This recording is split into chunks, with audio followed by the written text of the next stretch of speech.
Yes. Okay, super. So we're here with together, and it is the yahrzeit of Mama Rochel of Rochel Imenu, which is an incredible day. I know in England it's going already to be the end of the day, but we're all joined together. And what really is the koach of this day? That's what I'd like to discuss. When my son was returning to the United States for his wedding, he told me that on the way, he asked the monit, he asked the taxi driver to stop at Keva Rachel. He had the 1 a.m. flight and he wanted to stop and give a tefillah to daven.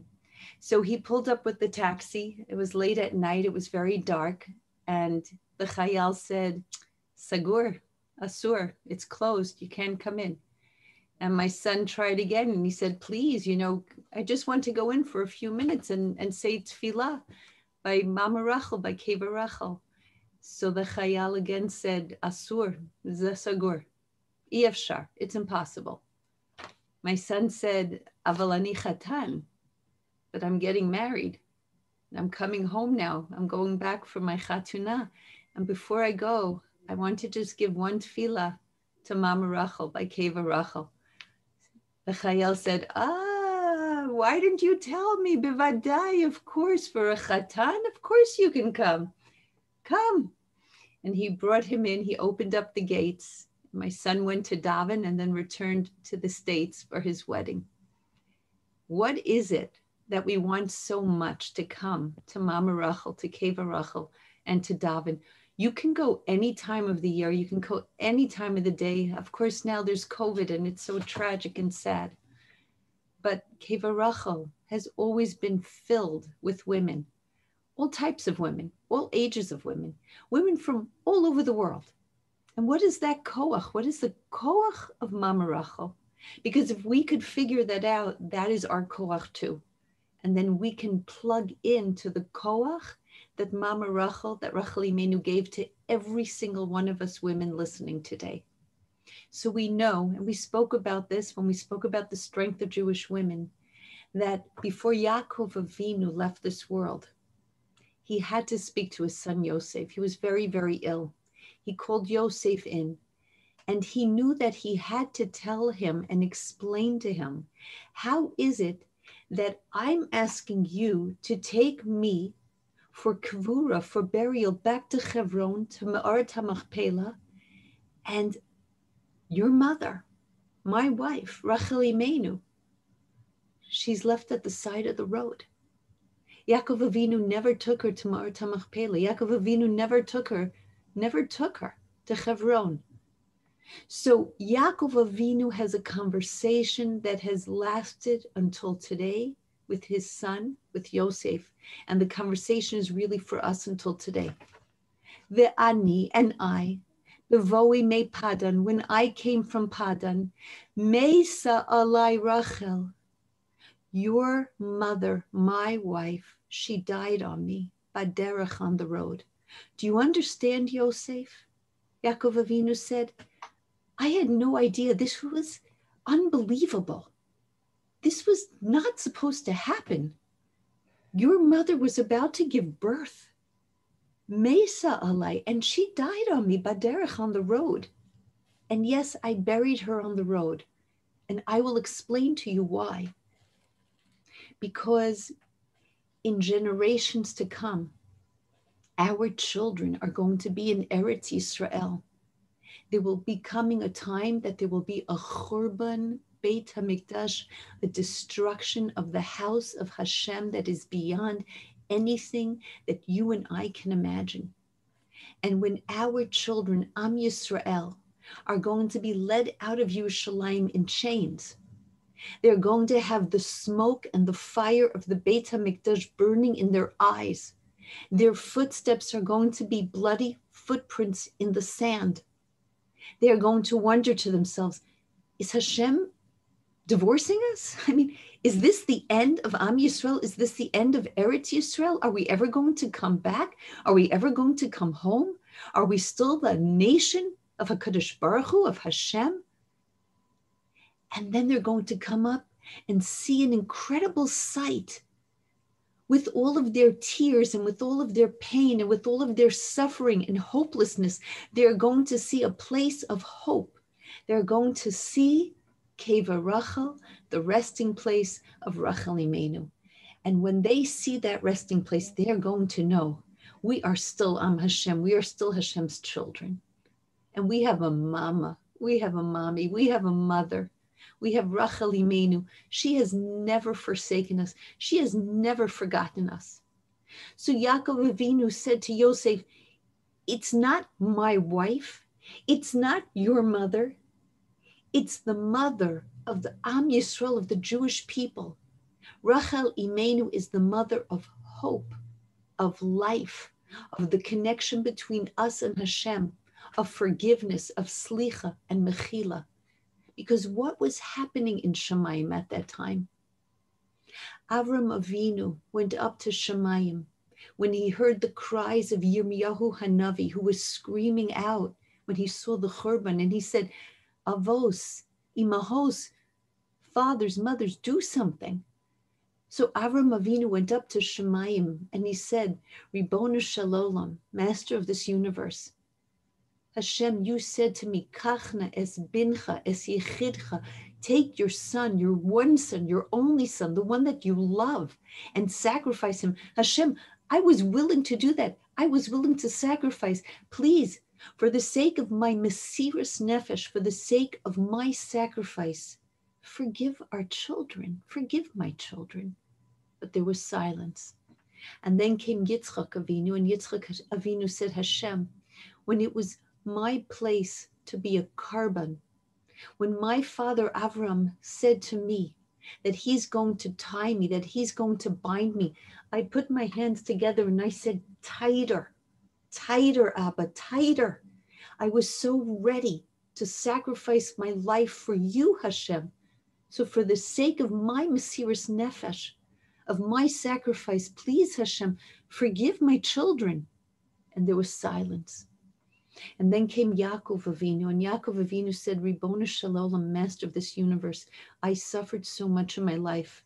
I worked so hard for Rochel, and then I got Leah. Lavan made my life miserable. And then Rochel, my beloved wife, she died in childbirth. I lost Yosef for all those years. Hashem, I had anguish, anguish. So please, Hashem, for all the suffering and pain that I've had, forgive my children. Silence. And then came Moshe Rabbeinu. And Moshe Rabbeinu said, Ribonu Shalom, master of this universe. I led Am Yisrael for 40 years in the desert in the Midbar. I had only one dream and one hope. I wanted so badly to enter Eretz Yisrael. That was my vision. That was my life. But Hashem, you said no, and you denied me, and I didn't get to go. So for the sake of my pain, forgive my children. And again, there was silence. Came Rochel Imenu, Mama Rochel, and Rochel Imenu said, Ribonu Shalom, master of this universe, it was my wedding night. My sister took my place, Hashem, and I said nothing. I said nothing so that I would not shame my sister. Hashem, I suffered so much.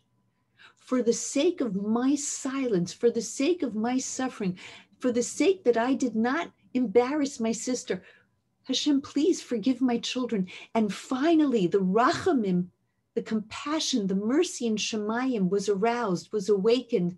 And Hashem said to Rochel Imenu, Vishavu banim ligvulam, your children are going to come home. And my question to all of us tonight is this. Why Rochel? What did she do? What did she say? What was the magic opening that broke through to Shemayim and gave us the rachamim, the compassion, Vishavu banim ligvulam, that all of your children are going to come home? Because we have a spiritual DNA. from our imahos. You and I, we have that strength until today. So if we can plug into the strength of Rachel Imenu, we can plug into our own strength. We can break through to Shemaim. We can break through and bring Geula till today. We can find compassion. We can find Rachamim. We have to know what the secret is. What was Rachel Imenu's secret? What was her koach? So I'd like us to think about two kochot, actually. Two strengths that until today Rachel Imenu gave us. And as Nashim Tzidkanios, who brought Am Yisrael out of Mitzrayim, we are the daughters of those women.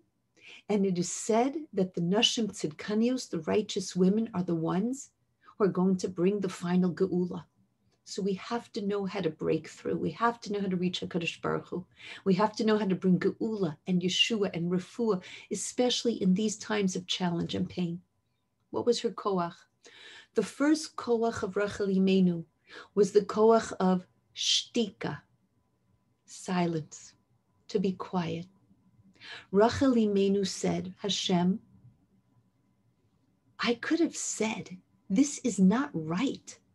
This is not fair. This is not normal. My sister is taking my wedding dress. My sister is taking my place. This is supposed to be me up there. I had simanim, I had signs with Yaakov so that nothing would happen to ruin this night. I gave my signs to Yaakov so that my sister should not be embarrassed. And I was quiet. I was silent. You know, Rachel Imenu, she could have blamed, she could have complained, she could have griped, she could have put it out there on a viral WhatsApp. Do you know what my sister did to me? Do you know what my father did to me? It would have gone viral. She could have made such a loud noise about this. And instead, because she did not want to shame her sister, and because she wanted to accept the ratzon, the desire of Hashem, before her own ratzon, this is the meaning of shtika. Shtika, to be quiet, to be silent at certain times means that I accept the desire of Hashem, the ratzon of Hashem, before my own desire. I understand that there is a divine plan in this world, and it's not up to me. Hashem is the one in charge, and I give it over. I lean back. I give it over to HaKadosh Baruch Hu. That's what shtika means. Shtika means that if I have something to say, to reveal, but it's going to hurt another person, I'm silent. I step back. I don't reveal that which should remain hidden. This is a dignity. This is the true definition of tznius. Tznius, modesty, is not just about clothing and necklines and hemlines and hair and elbows. Of course it is, but not just limited to that. Tznius means that I don't reveal that which needs to be hidden.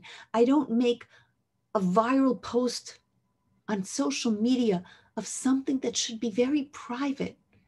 I don't tell people things that should remain quiet.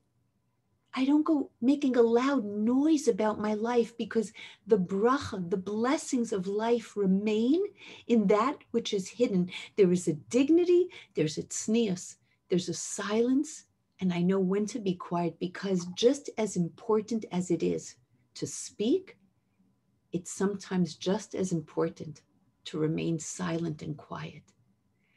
When I do that, I take a step back, and there's a space that I've created. Do you know what I put in that space? I put kedusha, holiness, in that space. When I don't say something that could have hurt another person, that could have embarrassed another person, there's a space, there's a quiet, there's a silence. In that hole of silence, in that void of silence, I've created something incredible. I have created kedusha. So you're at a Shabbos table and someone says something and you have such a great thing to say. It will embarrass the person, but it's really funny. It's a great comment. Or you have something to say and you'll just add this juicy piece of lashon hara gossip, and it's amazing because everyone thinks this person is so great, but you know something else about them. And you keep quiet and you keep silent. Do you know what you've just done?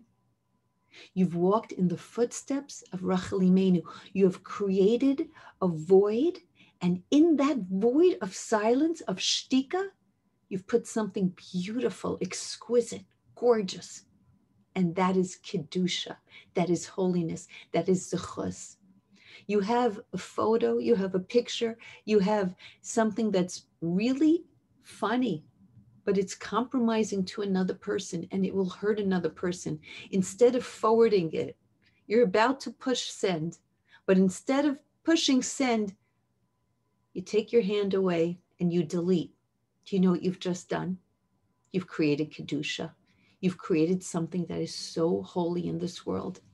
So Rochel Imenu is teaching us, number one, that if we want to create tremendous zechus, merit in this world for geula, then sometimes, be silent. We don't have to complain about everything. Sometimes we don't know what's happening. We can't understand what's happening. Is there school? Is there not school? Can we go out? Can we go in? What's happening in the world, Hashem? What's happening? And so often every conversation ends with these words. It's crazy. It's just crazy. Could you imagine if instead of saying it's crazy, we say it's the ratzon of Hashem.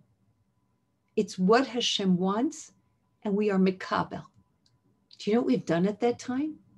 We have created something so great. We have shown HaKadosh Baruch Hu that we take a step back, and instead of complaining, we say, Hashem, your desire is greater than my desire. That's Kedusha. Rochel Imenu created this zechus, this merit, this midah, this quality, and she gave it to her great-great-great-great-granddaughter, whose name was Esther Hamalka. Because when Esther Hamalka was in the palace of Achashverosh, and Esther Hamalka came from Shevet Binyamin, her uncle Mordechai said to her, shh, silence. Don't reveal where you've come from. Don't say that you're a Jew. Don't say who you are. Could you imagine if Esther Hamalka would have gone into the palace of Achashverosh and said, oh my gosh, could you imagine? I'm in Buckingham Palace. I'm in the White House. You got to see what's going on over here. And she would just be snapping pictures and just sending it all over the place. It would go viral. And she wouldn't keep quiet. She would lose her dignity. And she would lose the opportunity to be the messenger to save Klal Yisrael. So we learn from Rochel Imenu that we have the ability to create tremendous zechus, not always by speaking, but sometimes by remaining silent. The next time that you have this choice of saying something, of posting something, of forwarding something that would either be hurtful to somebody or that would reveal something that should be really intimate and hidden, and you don't do it. The next time you stop yourself from complaining and say, Hashem, I am mekabel, I accept your ratzon above my ratzon, above my desire, then make a tefillah, say a tefillah, compose a tefillah and say, Hashem, take this zechus of my shtika, of my silence, and use it for refuah shalema, and choose somebody that you want to use your zechus for. Use it for a shidduch. Use it for a baby, for somebody who's waiting for a baby. Use it for parnasa. Use it for refuah shalema. Use it for Yeshua and geula for Am Yisrael. This is how you and I can create the same zechut that Rochel Imenu created. Sometimes we think that you have to be so loud to make an impression, to be filled with something great. If you take a tzedakah box and the tzedakah box is empty with just a few coins, it's very loud.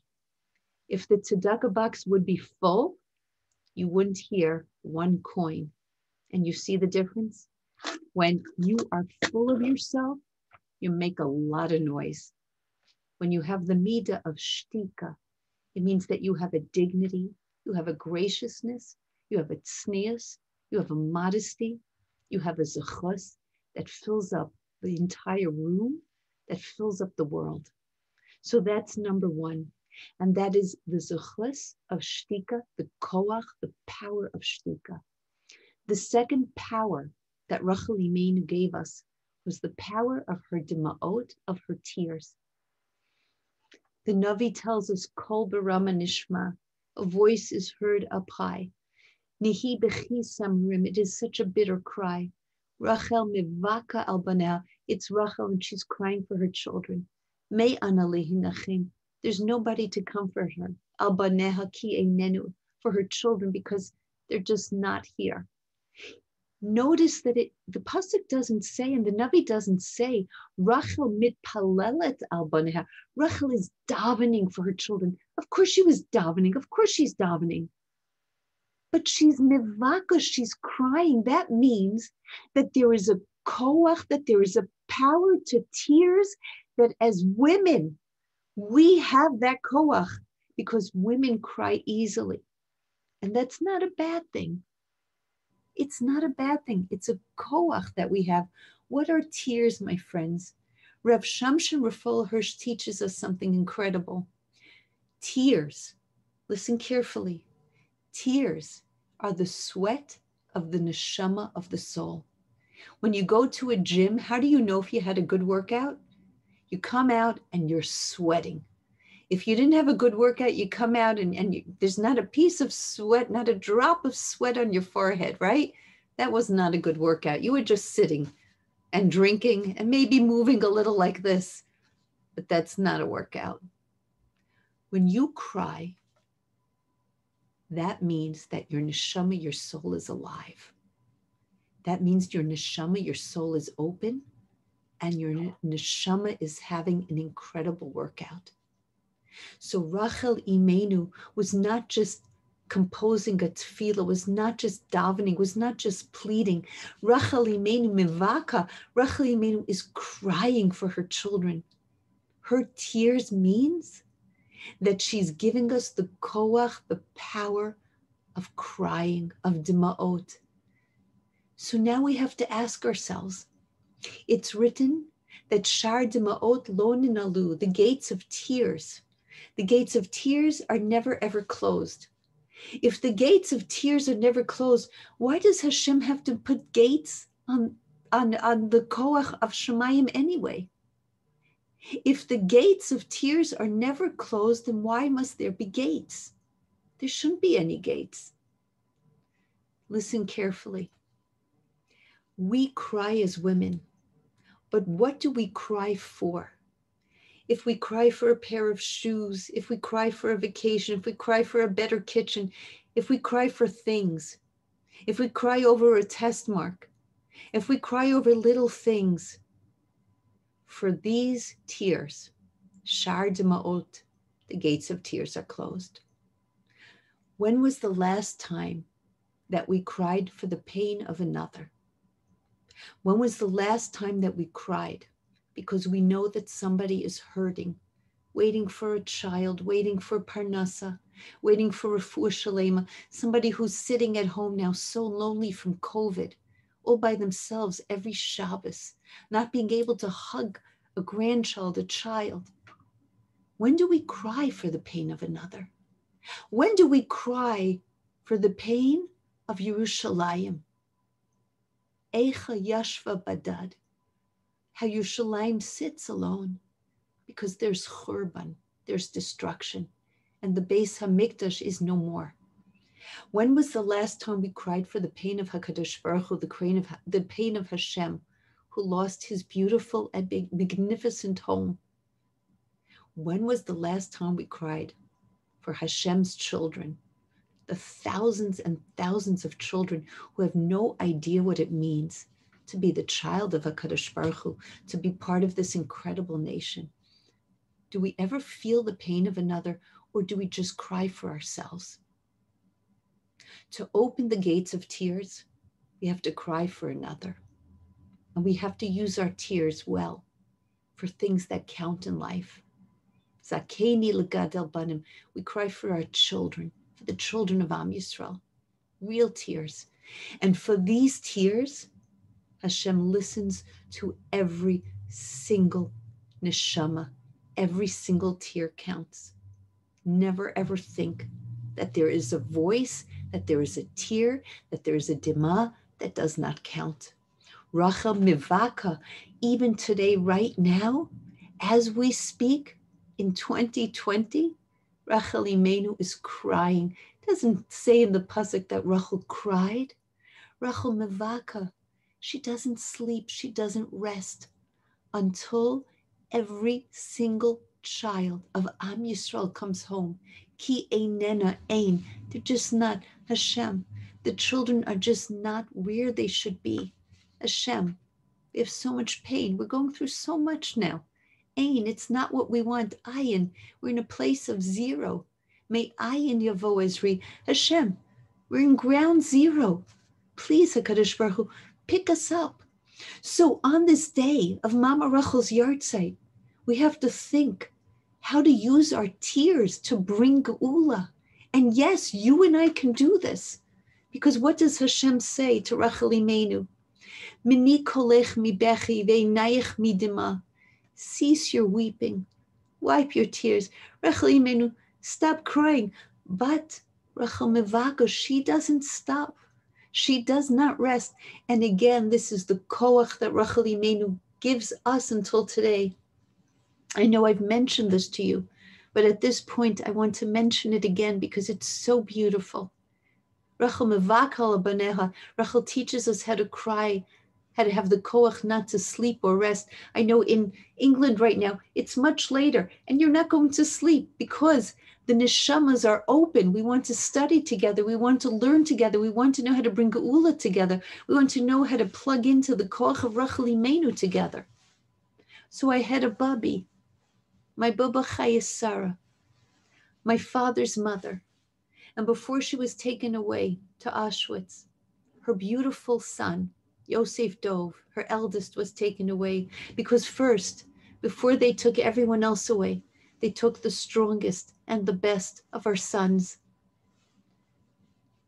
When they took away Yosef Dov, my uncle, my father described how my grandmother, my babi, Baba Slavachana, she would not go to her bed. And every night, she just stayed on her couch day and night. She took out her Tehillim. She cried and she cried and she cried. 1 night, 2 nights, 3 nights, 4 nights, 5 nights. Finally, my father said, Mama, Mommy, you have to go to sleep. Mommy, this isn't good. You have to get off the couch and you have to go to bed. You have to go to sleep. You can't just say Tehillim day and night and cry, Mommy. And what did my babi say? My babi said, I should go to sleep? A mama should go to sleep? When I don't know where my child is, when I don't know where my son is? Do I know where Yosef Dov is? Is he cold? Is he freezing? Is he hungry? Is he even alive? How can I go to sleep? And this is the koach of women until today. We don't go to sleep. We don't rest. How many times do you get a message? Say Tehillim quickly. And women all over the world come together day and night. We don't stop. Do you know why? Because we have this koach from Rachel Imenu not to stop. Rachel mevakal baneha until today. So Hashem says, Ki yesh schar lefulatech. Rachel Imenu, there's reward for everything that you do. Not just schar for Rachel Imenu, schar for you listening right now, schar for me. We have to know this and believe this forever, that there is never a tefillah, there is never a tehillim, there is never a mitzvah, there is never a tear that is not recognized and seen and cherished and held by Hashem. Every single tefillah has an address. So never discount your tefillah. If you're thinking to yourself right now, I don't know, it's not working. I'm so tired. Another tehillim, another class, another tear. I'm so down. I'm so sad. I'm so frustrated. I don't know what to do. Yes, open up the tehillim. Yes, one more tefillah. Yes, one more pasuk. Because you don't know if that is the tefillah, if that is the prayer, if that's the tehillim that can just break through to Shemayim and bring the geula and bring the refuah. We don't know. But Rachel Imenu taught us, Yesh schal lefulatech. Of course, there's reward for every single thing that you do. Hashem promises, B'shavu me'eretz oyev, and every single child will come home. And then the Nevuah ends so beautifully. And I'd like to share it with you, what HaKadosh Baruch Hu said to Rochel Imeinu. V'yesh tikva la'acharisech ne'um Hashem b'shavu banim l'gvulam. This is the part of the Nevuah that many of us don't know. Ki yesh tikva la'acharisech. There is hope for the future. Never, ever, ever are we allowed to give up on hope. Ki yesh tikva. As long as there is life, there is hope. We can never give up on the hope of Am Yisrael. We can never give up on ourselves. We can never give up on Eretz Yisrael. We can never give up on a Yeshua from Hashem. Anything is possible. Everything is possible. We're a nation of miracles. Look at me. I shouldn't be here today. I was born upon the ashes of the Holocaust. My bubbies and zadies were taken to Bergen-Belsen, to Auschwitz. I lost aunts and uncles and cousins, entire mishpacha. And I was born as a miracle, given the name of my bubby Slava Chana. And why was I given that name? Because the message is so clear. Am Yisrael goes on, and we never give up. Yes, my bubby was killed in the ovens of Auschwitz. But my mother knew that if she would give that name of my bubby to her baby, then my bubby lives forever and ever. And all of us listening right now, we all have bubbies in Shemaim who are watching over us, davening for us, crying for us, making a derech for us, ki yesh tekva, because there's hope, and we never give up on hope. So my son, after davening by Keva Rochel, he came home and he had a beautiful, beautiful chasana, Baruch Hashem, a beautiful wedding. And it was sometime after that I received a call. Mazel tov, mommy. We had a little maidela, we had a little girl. And I went to see my newest beautiful granddaughter in the hospital. My daughter-in-law and my son placed the baby in my arms. And when I held this little newborn baby, they said to me, we're naming her Rochel. And I said to them, why Rochel? My son looked at me and he said, for Rochel Imeinu, mommy. For Mama Rochel. For Mama Rochel. Ki yesh tikva la'achar yosech. Because there is always hope. And Am Yisrael never gives up on hope. We never give up on ourselves. Who was Rochel Imeinu davening for? These were her children who were coming out from Churban. These were her children who forgot what it means to do mitzvahs with simcha, forgot what it means to study Torah. These are the children who had sinas chinam, who couldn't speak to each other, look at each other with love. And yet Rochel Imeinu didn't say, my gosh, these are my children? I should daven for these children? They're so foreign to me. Rochel Imeinu davens until today because Rochel Imeinu loves every single child. There's no such thing as a child who's foreign, who doesn't belong. Every child of Am Yisrael belongs, and that's the emes, and that's the truth. So I'd like to end with this thought. There's never a neshama that we can ever give up on. Rochel Imeinu teaches us that, and Hashem promises that every child will come home. When I was a young mommy, I took a vacation with my husband and my little son at the time and my newborn little girl at the time. We went to an island called St. Martin, but I wanted to bring somebody along to help me. So who did I decide to bring? I decided to invite my grandmother, whom I called Mama, to come and help me. At that point, Mama was probably in her 80s. But as I always say when I speak about my grandmother Mama loved life. There was nothing that she loved more than appreciating and seeing the world and her children and her grandchildren and her great-grandchildren. Mama went through Bergen-Belsen, went through Gehenna, but she never lost her joy for life. My baby at the time would get up 5:30 in the morning, as babies do. And I was so lucky to have Mama. So Mama would take the baby out for a walk on the island. One morning, Mama came back so excited from her dawn walk, her early morning walk. And Mama said to me, I have to tell you what just happened.